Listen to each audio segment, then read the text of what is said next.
So Bret, as a CPA, can you give us your perspective on company structures, their effect on the company's financial and tax structure in the future? Sure, I'll try and follow along with kind of what Craig laid out. So sole proprietorship, fairly easy to do as far as the tax aspects of it. What it does is it creates a separate form on your individual tax return. So it's called a Schedule C. So that captures your business activities, which flows through to you personally. So anything that you do within your business is basically attached to your individual tax return. So we see that fairly commonly. Some of the pitfalls for that type of arrangement are keeping your business separate from your personal affairs.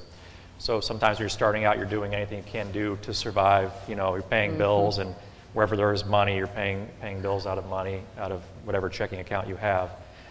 Good rule of thumb is to get, separate bank account perhaps for that entity and running your business through that. Come tax time, trying to separate that is going to give you a lot of less headaches, when you're giving it to your tax preparer rather than just giving them a box of receipts or something like that. So sole proprietor will just go on your personal tax return. Limited liability company, we see these fairly commonly being set up. It's fairly easy to do. If it's just you as a sole proprietor, limited liability, single member LLC owner, it acts in the same fashion. However, you have that legal protection. However, if you have a partner in your business, then it becomes a separate tax return that gets prepared. It's a Form 1065. So there's a separate tax return for each of the entities that you might be associated with, and each of you as partners would have a form which is generated off of your business income or loss, and then that goes into your personal tax situation. In both those instances, the liability is flowing through to the owners of those businesses.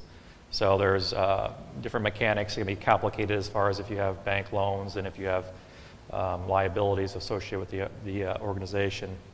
And that takes a little bit more planning. And then on the other side would be a corporation. So if you were to make an election to be taxed as an S corporation, you can form a limited liability company, want to be taxed as an S corporation.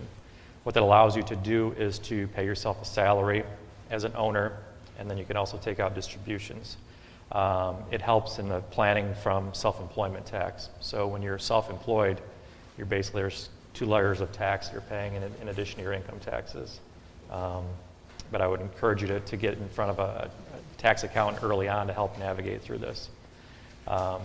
C corporation, as Craig alluded to, pays its own taxes. So it's a separate entity as far as the government's concerned, as far as paying taxes. The way you get money out of a C corporation is through salaries and wages or dividends. And that becomes a little bit more challenging if you want to unravel a C corporation down the road.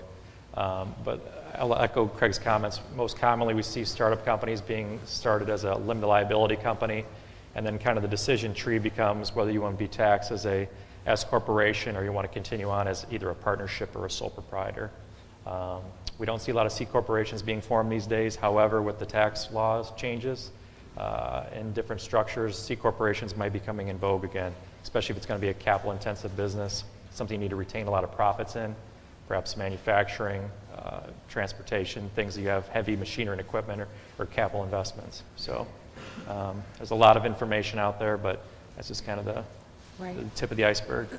So make sure you talk to somebody like him before you get too deep into it. It's easier to do in the beginning than it is down the road, and then you say, oh no, what did I get myself into? And I didn't realize that there's a separate tax return that needs to be prepared for my business, and it's going to be more expensive. Yeah, I would say that's the message, by the way, that we hear a lot with legal, accounting, all of that. There are resources out there early on that are people that will help. Do that first, because trying to fix it 2 or 3 years down the line is way more expensive and much more difficult. So I'm hearing that again today. So Bill, your turn. You got something you want to echo to that? I just want to follow up a little bit. The separation that Bret was talking about between the personal and the business, you can't open a business checking account as a sole proprietor. By that I mean that your name is going to be at the top of that checking account, not the business name. So if you're going to open up and you want to start to separate in your bookkeeping, you want to separate your personal expenses and revenues from the business, then the bank or credit union, as they're setting up the checking account, will require that you have an LLC at the minimum, and an EIN number. And the EIN number separates your social security number away from the business and allows that reporting number to be the EIN. The EIN is a no-cost number from the IRS.